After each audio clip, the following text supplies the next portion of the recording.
Okay, Mr. Jeff Berwick, welcome to Truth is Stranger Than Fiction, hosted by the one and only Herschel36. And today I'm going to be asking you directly about something called the Perpetual Traveller, because it's my understanding, and this is coming up in quite a bit of conversation, that there is a way actually where you can legally not pay taxes. Now, before we go into how one does that, could you just explain why it's a good idea for people to think about not paying taxes? If I have to explain to people why it's a good idea to try to avoid being extorted, then they are so unbelievably brainwashed that they probably will already have turned this off. But your average person, or actually your better than average person, hopefully should understand that they are just being extorted. The whole idea of taxation is absolutely ridiculous. It's actually a plan, a plot for centuries and probably even millennia to enslave humanity. Even people like, who was it who said, it was Benjamin Franklin said, there are only two things certain in life, death and taxes.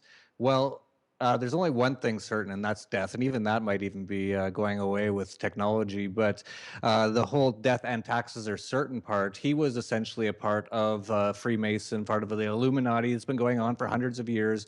Initially sort of started around with the divine right of kings, which they tried to tell everybody that there's these certain people, they have this certain blood, and therefore you owe them money. And you just have to always give them money. People kind of woke up to that somewhat a few hundred years ago. The people are slow for some reason, and then they decide, okay, we can't do this anymore. They're not believing this. So what we got to do is we'll make a government. Government means govern, which is control. Mind, ment. You're there in Spain. Mente is mind, and essentially what it is to try to get people to believe that, okay, no, it's not a blood right. It's actually you are the government, and that's what they try to tell people. And that's when they bring in democracy, which is just heinous, absolutely heinous. There's actually probably no worse form of government than democracy, despite what you hear in the mainstream media and from the government itself. Essentially, now they say, oh, you are the government and you still owe us money.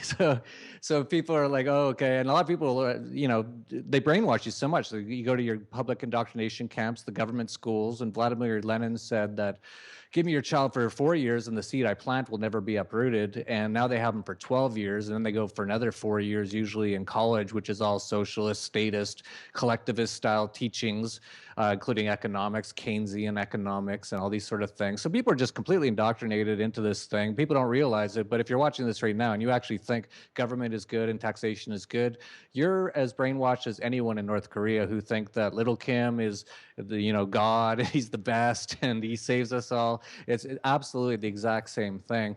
And you have to realize you have been brainwashed. Now, don't get mad. A lot of people are going to get mad. When that's actually a reaction when you realize that you've got something wrong in your mind when you get mad, because you can't make me mad. You can't say communism's the best. I won't get mad. I'll just say that's patently wrong through evidence. But I wouldn't get mad because I don't have the wrong perception in my mind. So if you did feel mad just now, that's good. That means actually that you're waking up. And so just go with it, listen a little while longer, realize that you are a slave, unfortunately, and I'm trying to help unslave you. So why would you get mad at me? And that's why they always say, don't kill the messenger. I don't care if you kill me, by the way. I just am trying to do my best to spread this message. One day someone's going to take me out for it, probably some government person. But I feel like this is my duty to help inform people. So yeah, to avoid taxes is not anything bad at all. In fact, that's a heroic move. That's a wonderful move that if everyone would do it, we would have such a better world without all these giant governments and central banks. And, just even yesterday or a couple of days ago, the Panama Papers were released, which showed people all around the world who were avoiding taxes. And it looks like it came out from the Soros Foundation, George Soros, and also came out from the CIA, and there was hardly any Americans named, and all of the enemies of people like George Soros and the financial elites were named in it. So that was an attack on them. But at the same time, they're using it as a way to say, look, all these guys are avoiding taxes. It's really bad. Therefore, we've got to clamp down even more on people who are trying to avoid taxes. It's all part of a scheme, a plan that they're constantly rolling out. Yeah, when you ask me, first of all, is it why would it be a bad thing, or why wouldn't it be a bad thing to avoid taxes? Taxes are completely evil. Government is an unnecessary evil. All that it funds is mostly war, which is murder. It funds a giant communist-style bureaucracy, a centrally planned bureaucracy. So if you don't like communism, you shouldn't like government. And most of it is wasted and destroyed, and actually creates all sorts of problems in the economy because they take money, steal it, extort it from people who are actually making wealth, which is a good thing. Making wealth is a good thing. You're creating wealth. We need that in the world. That's how we're able to talk over the internet right now, because there's been enough wealth created that people can create even more things. It's wonderful. Then they want to take that away from those people and give it to other people who don't create wealth, which makes it so they don't have to improve themselves, so they don't create any wealth to make the world better. And then it just starts going downhill from there. And that's why every socialist sort of a thing always ends in collapse, because you're giving the wrong incentives to people. You're actually disincentivizing people who are creating wealth and incentivizing people not to create wealth. And I just got back from Venezuela, which is the end stages of socialism. I went pretty much undercover there because it was very hard to get in and out with reporting on what's going on there. And if people don't know what the end stages of socialism are like, just check out what's going on in Venezuela. The murder capital of the world is in Caracas. Complete poverty, bread lines around the block just to get toilet paper. That's how these things end up. So yeah, people should definitely 100% avoid taxes. Money laundering is a really wonderful thing. It's a way for other people to help them to get outside of extortion. They try to make all these things sound bad because, of course, they want to keep everyone enslaved. Absolutely brilliant. I'd like just to go back to Little Kim, because if you read his autobiography, he does claim never have gone to the toilet to do a number two. Wow, that's Yeah, quite the level of constipation that he can absolutely. I mean, the guy, withstand. he's had more holes in one on the golf course than any other man on the planet. Incredible. But ultimately, when I pay my taxes, which I do as a dutiful man who honours the Queen and government, I'm actually funding the British and the Americans to go over to Syria and bomb human beings. That's what I'm doing, right? So we're in a period of austerity in Europe, around the world. They haven't got money for nurses, for schools, but we've got money for bombs, don't we, Jeff? Yeah, absolutely. And it's not just the wars, but the wars by themselves are heinous enough. Name one war that was actually really valuable? And a lot of people bring up World War II, but even Hitler was trying to fight off the financial elites for the most part at the beginning, and then it got really crazy, of course. But they tried to demonize him like he was the worst person who ever lived. A lot of that is propaganda as well. I'm not saying I like Hitler. I know a lot of people are going to go, "Oh my God, he likes Hitler." I hate all politicians. I hate all government. I hate them. They should not exist whatsoever. But there has been no good war. These wars are always financed by bankers. The rich, the financial elites, never fight the wars. They just create the wars. There's no good reason. You just forget about World War II if people want to argue about that. Well, I'll leave that one alone. But look at every other war since then. Look at the Vietnam War. What the hell was the U.S. doing there? Fighting communism, even though the U.S. now is almost completely communist or socialist. And they were just bombing, and literally bombing, carpet bombing with crazy chemicals, which they now say is why they had to take out Saddam Hussein. Literally millions, I think, of just kids and women running for their lives in places like Cambodia, which the reason wasn't they weren't even attacking. They just went there and just carpet bombed the whole place anyway. Which then ended up going into Pol Pot. And it's always a disaster. And then look at the most recent wars. Of course, those are the most obvious. The Iraq War, which has been going on now for decades, which is, open your eyes, people. Like, this is not normal. And they said, oh, he had weapons of mass destruction. Well, they would know because Donald Rumsfeld was selling him that stuff decades ago. Then they decided they wanted to take him out. So they said he had weapons of mass destruction. They showed a few little, if you watch what they showed at the United Nations, it was like a Google map with like a box on it, like a square, and they said that's it, that's the weapon of mass destruction. And then they went in, they're like, oh, it's not there, that's strange. And oh well, we'll just continue terrorizing the whole region, really. which has turned into ISIS now, which is backed by the CIA. And then you have in Syria now, it's basically the CIA fighting the Pentagon with their back groups. This is what U.S. taxpayer money is going for. And then there's all the other wastage and horrible things. And this is just horror. This is absolute insanity. These people should be chased down the street with pitchforks and torches. People like Barack Obama, even though he makes none of these decisions, he just reads off the teleprompters. But yeah, absolutely. If you are avoiding tax in any way, I thank you for your service. And for the troops, I don't thank you for your service, because you're basically just murderers working for the financial elite.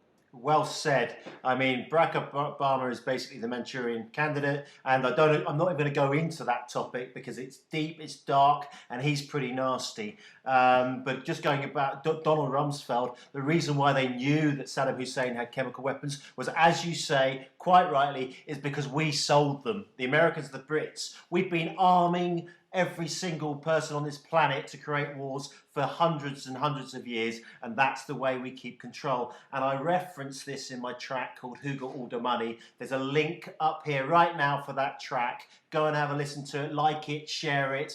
We'll do whatever you want with it. It's just art. But you're absolutely right. But there is a movement, Jeff, and you are right at the tip of the spear. So thank you for doing that. It's great. It's great. It really is. You should be not proud, but not, I can tell that you enjoy what you do, right? And you're bringing benefit to people. So just talk to me about this idea. So all of a sudden, my subconscious is telling me I've got to pay taxes. Jeff's a nutter. You've got to pay taxes, but of course I don't have to pay taxes. So that I would love not to pay taxes. Okay, so just give me a dummy's view on how this works, because it's called the Perpetual Traveller, isn't it? Yeah, actually, it's a concept that was started by Harry Schultz back in around the 1970s. So he was way, way ahead of his time, because back in the 1970s, we didn't have any kind of the oppression and tyranny that we have today when it comes to taxation. It was pretty much incredibly easy to get outside of taxes. Taxes were much lower in many places. They didn't have things like FATCA, where they're tracking every single thing you do, and the NSA knowing exactly where all your money is and then taxing you on it. So he was already coming up with ways to avoid it back in the 70s, before it was terribly horrible, and now it's just horrible. And essentially, I didn't know, actually. In 2003, I left Canada, and I just figured out that I was a libertarian or an anarchist, and I just started to figure out what this whole system was. I had just lost hundreds of millions of dollars in the tech bubble crash, and then I found out it was because the Federal Reserve creates these bubbles, and I read G. Edward Griffin's book, The Creature from Jekyll Island, and that led me down a rabbit hole I'm still going down today, on how this is all controlled and structured and planned. And so I actually didn't know I was living the Perpetual Traveler lifestyle, but that's what I was. So it's called Perpetual Traveler, a prior taxpayer, or a permanent tourist. And essentially what I did was I left Canada, and because I left Canada, I didn't have to pay taxes in Canada anymore, as long as I was a resident somewhere else. So this is all part of the theory. Unfortunately for Americans are the most financially enslaved people almost on earth. I guess North Koreans would probably be worse. I'm not sure if Cubans are even worse. The Americans are because America has worldwide taxation. So if you're an American citizen, whatever that means, you're born on a piece of dirt somewhere between Canada and Mexico, or maybe on some of the islands they've occupied, that you owe the U.S. government and the IRS money for the rest of your life, no matter where you live. So Americans is harder to get outside of, but you can under the prior taxpayer theory, you can, but you have to give up your U.S. citizenship, which is actually a good thing. That thing is so detrimental. I would, if someone told me I could have a U.S. passport, I would run away so fast.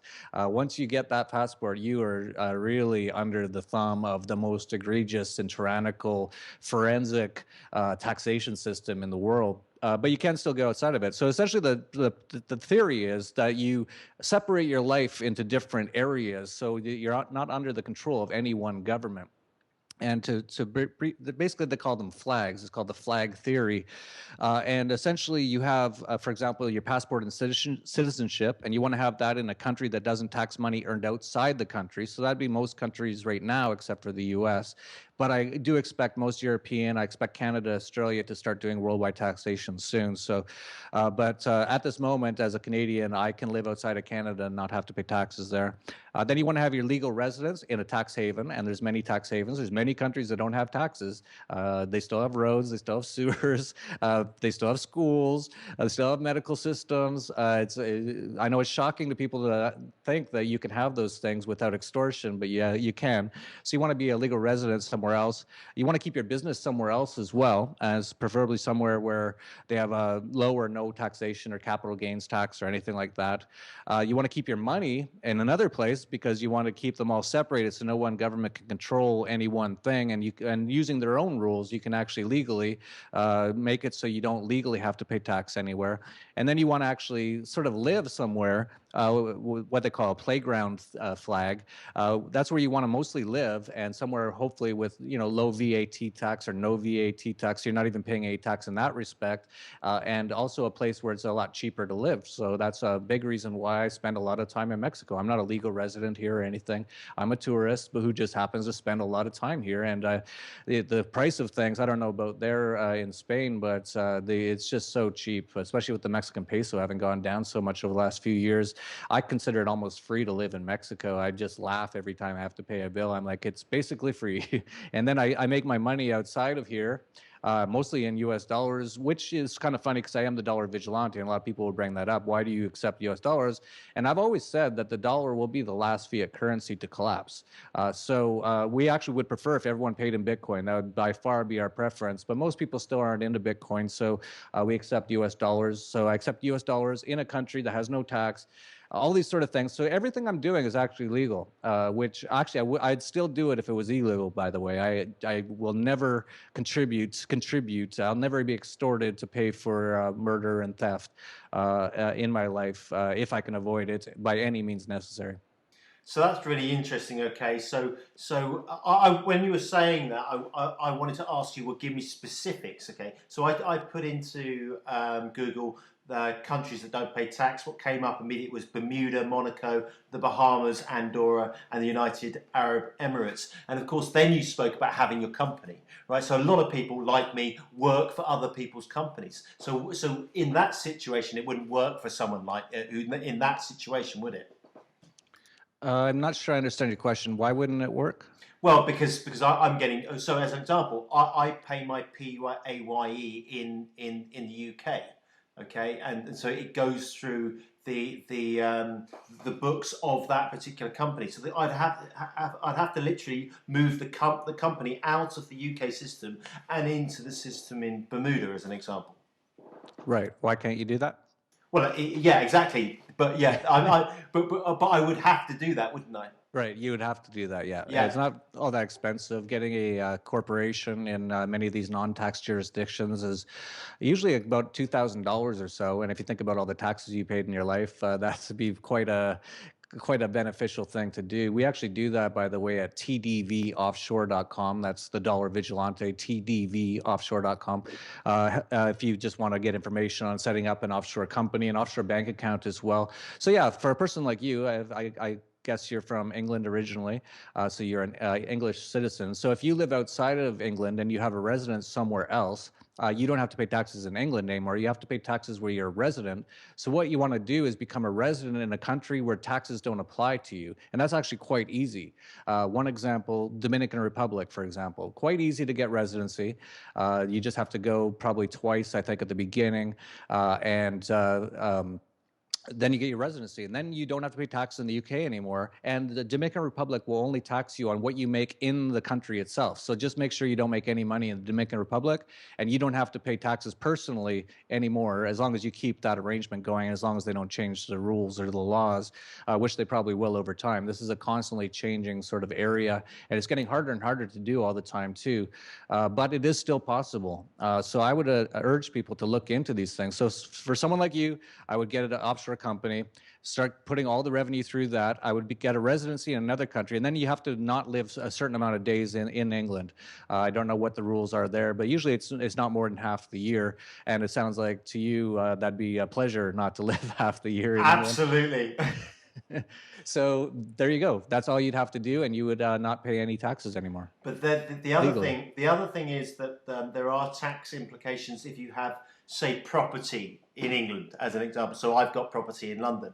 Okay, so if I'm outside of England, then I actually I think that property isn't deemed my domicile anymore, and therefore I Right. start paying tax on that. And when I go to sell it, if I go to sell it, and I know you're going to tell me it's too late to sell that property, yeah, which I think is your position. But I think I still get a pretty decent price for it this summer if I do flog it. But then if I was a resident in Spain, as an example, and my property in London, I would pay 21% to the English and I'd pay 18% to the Spanish.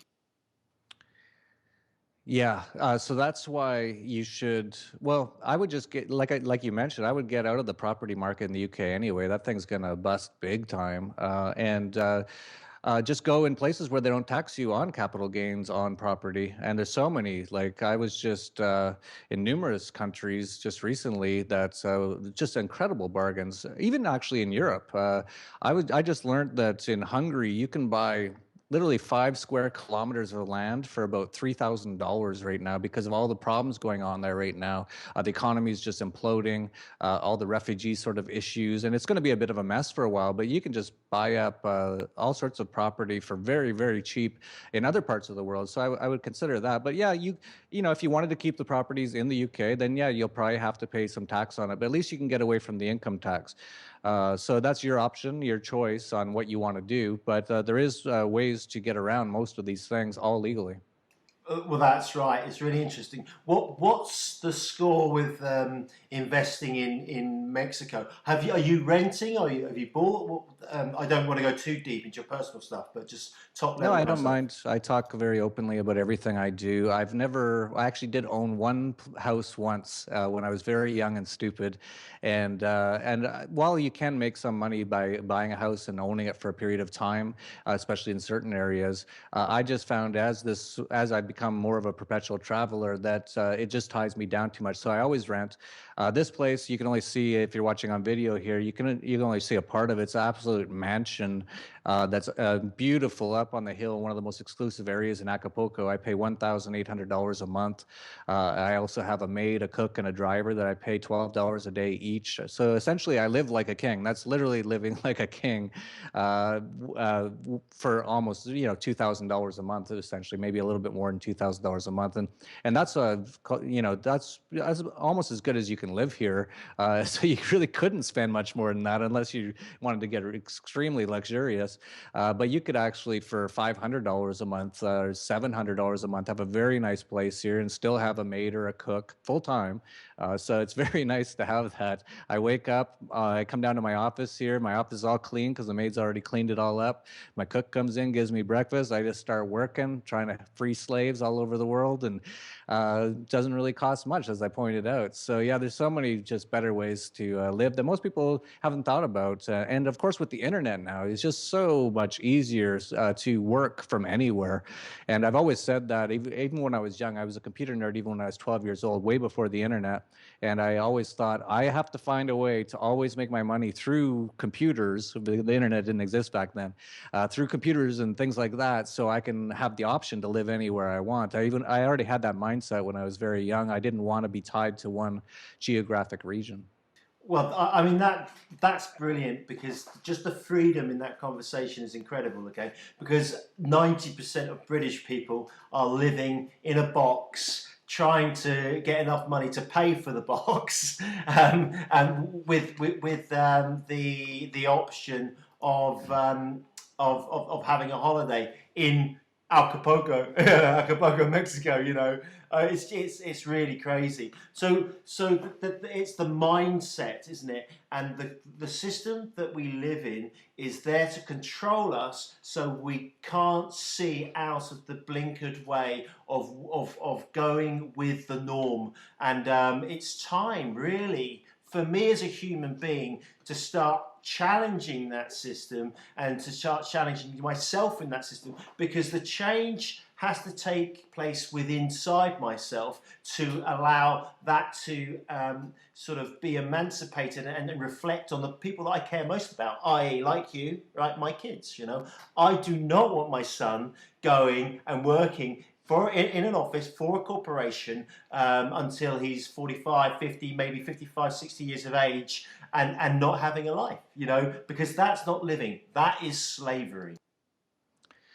Well, it's not quite slavery, but it's close to it. It'd be slavery if they forced you to work at those places. You don't have to, but essentially is about as close as you can get, because they take, you know, half your money all the time. So you're a half slave essentially if you're a regular worker who's in the tax system. And as you pointed out, most people are just they have a job so that they can pay for their house, which is going to take 30 or 40 or 50 years now, and then they have to, you know, lease or get a loan for a car to drive to their job to pay for their house. At the end of the day, they don't have much after everything's stolen. And then, as you pointed out, maybe for a week, a year, they get a little break from being a half slave to enjoy themselves. But they don't have to do that.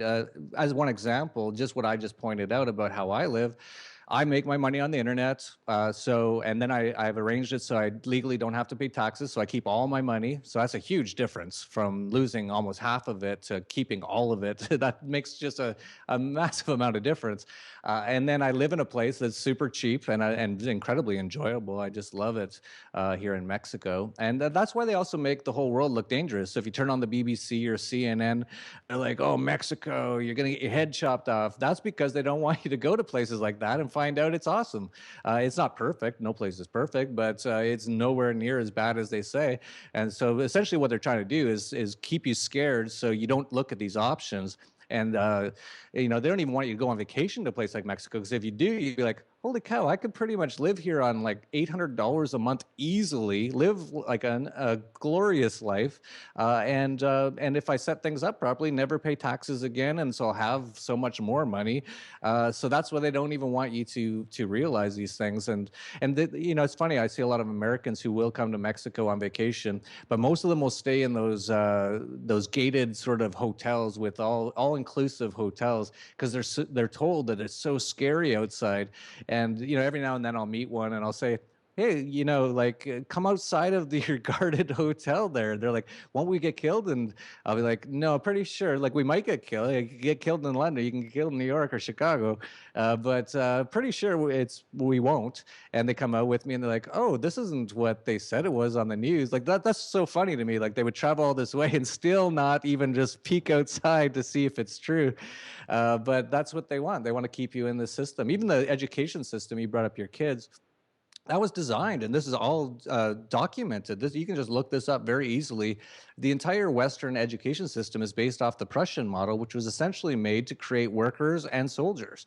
And so that's why they got you there. You sit there, you wait for the bell, you hear the bell, you go to your next thing. You're learning how to obey authority, how to show up on time, how to memorize and repeat the information they give you. That's what they want. So even when it comes to kids, essentially my kids are almost totally unschooled, although they do go to a Montessori school, which if you're going to send them to any school, that would be one of the better ones to do. But the other day, my kids were learning how to roll their own organic cigarettes because I got into organic cigarettes recently. So I got the shredder, I got one here, and an automatic machine roller. And they were like, we want to learn how to do that. And they were doing it. And then they started putting cookies in it. And they said, we've invented a cookie cigarette. And I was like, hey, who knows? Maybe it'll work. Go out on the street and sell it. And, you know, they're 9, 11 years old. Their eyes are opened wide. And they're thinking about how to sell it. And, you know, if they go to a regular school, like a government school, they're just going to learn false history, what supposedly happened in the past and how the government saved them.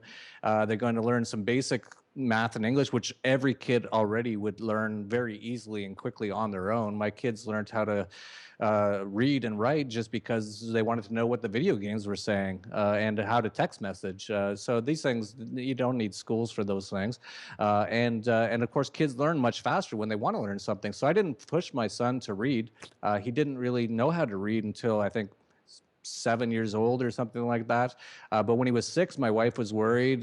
He doesn't know how to read yet. And I was like, don't worry. When he wants to know how to read, he'll tell us and he'll learn in a couple of days. And that's exactly what happened. So he came up to me. He said, "What's it say on the video game, Papa?" And I said, "Oh, it's too bad you don't know how to read. This is so interesting." And he was like, "Yeah, yes, I want." And then a week later, he was reading. Their minds are like sponges when they want to learn. But if you sit them down, like I remember when I was in public indoctrination camps, they'd be like, "Okay, you have to learn the periodic table of the elements," and I had no interest in it. And they're just forcing it to finally you're like trying to do drugs or get something to drink because you're living in this like torture camp where you're forced to learn things you don't care about. But as soon as you want to learn something, most people would learn things very quickly, and so that's the way it should be. But they don't want it that way. They want to keep you indoctrinated, keep you in the system. Another thing they don't teach you in school is how central banks work or how money works. So they don't teach you anything important. They just teach you what they, mostly just crap you're never going to use in your life. I don't know what I learned in government public schools that I use. I can't think of anything actually. The whole system's set up that way. People have to realize that it's a whole entire system that is set up to enslave you. There is a film called They Live. I'm sure you've come across it, Andrew Carpenter. And, basically the whole theme is the guy puts on the glasses and he can see the reptilians, okay? And we're not talking about reptilians, but the images on the poster board is consume or obey. And that's weird. That's the life that we are living in right now. It's true. I love the fact that you're doing this free homeschooling escapade kind of thing with your kids. My kids are in a Spanish English private military camp. It's not my decision, and I just wish they weren't there. And my daughter tells me she hates it, and she's a happy kid, but she just hates it. I say, "I know, sweetie, I hate it too. I don't want you there." But it's the society here, and I just want to take them out and come on, let's go do something else. Let's go and live life rather than live within the matrix. But it's very difficult. I am very fortunate actually to be a member of your Dollar Vigilante. What's the word? The community Newsletter. Community, yeah, that's right. I pay a fee each month, which is very, very reasonable, I think. I get updates from you. I get updates from Ed Burgess. I've just got the latest one, and I need to go through it because they're not short bits of information. There's so much there. I'm learning about put options and all sorts of bits and pieces that I had no idea about. I didn't know how the financial system was rigged. I didn't know that just like every gambling hall I go into, every casino, the winners are the guys who get to own the roulette wheel, and that's exactly what the markets are. So I don't want to take up too much of your time, but just talk to me about what's going on in the markets at the moment, because the American markets just keep on rising. We've had a bit of a fall today, actually, in the DAX, the FTSE, the CAC. The European markets have had a little bit of a dip, not a huge one, but we're both familiar with Bo Polney, who came out and made some big statements. Hasn't quite gone the way Bo was suggesting, but he's still standing tall, saying that 2016 is going to be the year that we see a big collapse. What do you think? Yeah, I agree. Everything I've looked into for the last 10 years all seems to point to something happening this year. When I started the Dollar Vigilante in 2010, I said, we won't see the major collapse, the actual total collapse of things like the fiat currency system, of the monetary system, of the financial system, until sometime between 2015 and 2020 was my prediction. And it actually started in 2015, in my opinion. Last summer, late summer, which actually I said was coming. I said it was going to start in the fall, but it started a few weeks earlier. Markets around the world began massive collapses. The Dow was down more than 1,000 points one day. China collapsed 30 or 40% last summer.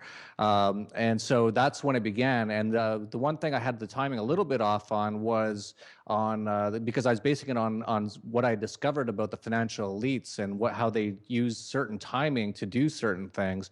And it's based on something called the Shemitah, which is a 7-year cycle, which actually a lot of people on Wall Street are all quite aware that it's a 7-year cycle, but they hadn't tied it down to this actual Shemitah cycle. cycle. And it turns out that this last one was the 7th of 7 Shemitahs, which ends in a Jubilee year, which we're now in. And everything started to fall into place once I discovered that, and I actually put a video together on it. I just put it out, I think, about a week ago. It's already going viral. If everyone wants to see what I think is going to happen in the next, this year in 2016, which not a lot of good news there, by the way, check it out. Just go to surviveshemitah.com. That's kind of hard to spell, so I'll spell it. So it's Survive Shemitah, SHEMITAH.com, and we have the video there. You can check it out. So I essentially think that just this week, I think we've begun the real downward move. I think we're going to see this month. I would be really surprised if we didn't see some really shocking things happen this month, all based on what I'm seeing going on. I think Europe is on the brink of just all-out chaos and crisis. They managed to keep it together for a couple of years, but it just came out in WikiLeaks just a few days ago, and I just wrote about it just now, just a few hours ago, that the IMF was planning to essentially create a financial crisis event in Europe, starting with Greece this year. Right. Yeah, so a lot of things, I said that was happening last year. So a lot of the things that I said, so I said last year, I said that the Greek thing, they're going to actually use it, and they're going to actually just try to destroy the entire European Union, which actually ended on the end day of the Shemitah last year, which was September 13th last year. That was the day that almost all the European countries started putting borders back up.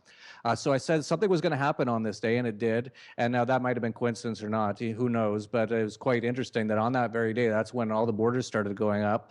And now they're essentially, they've been proven to show that they're trying to create a financial crisis in the Eurozone, and you can just see it all happening. So I think it's going to be this year, and no idea exactly how it's going to roll out, what's going to happen, but to think that everything's going to be okay this year, and especially for another couple of years, I can't imagine any scenario where it is. I think there's just no chance of any really good economic or financial things happening over the next few years, especially this year.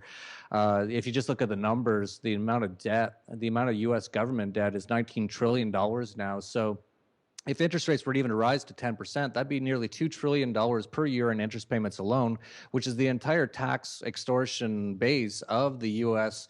government. So they'd essentially, all the money that would be coming in from extorting people for taxes would go just to pay the interest if it went up to 10%. And that's why they actually have this zero interest rate policy that they've had since 2007, 2008, which was the last Shemitah, which was the last crisis. And they now in some parts of Europe, they're going to negative interest rates. And now they're trying to get rid of cash because they want to get everyone into the banking system. The whole thing's going to go down, and very soon, in my opinion. So for anyone who just does not have any idea about this, you should really look into it now. Get most of your assets outside of the financial system, outside of the banking system. Look into doing things like the Perpetual Traveller, prior taxpayer sort of thing. Get outside of Western countries like Europe, and especially place like England, I think will be really bad. U.S. will be the worst, in my opinion. Just try to get outside of those areas.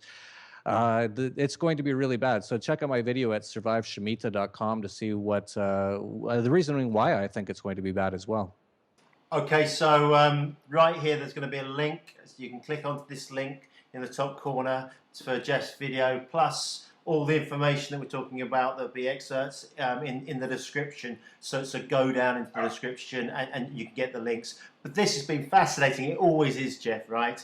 Because it's exciting as well. Okay, not the collapse. The collapse is pretty exciting, right? It is. It'll get the blood rolling. That's right. Sure. That's right. But it's that waking up is quite painful.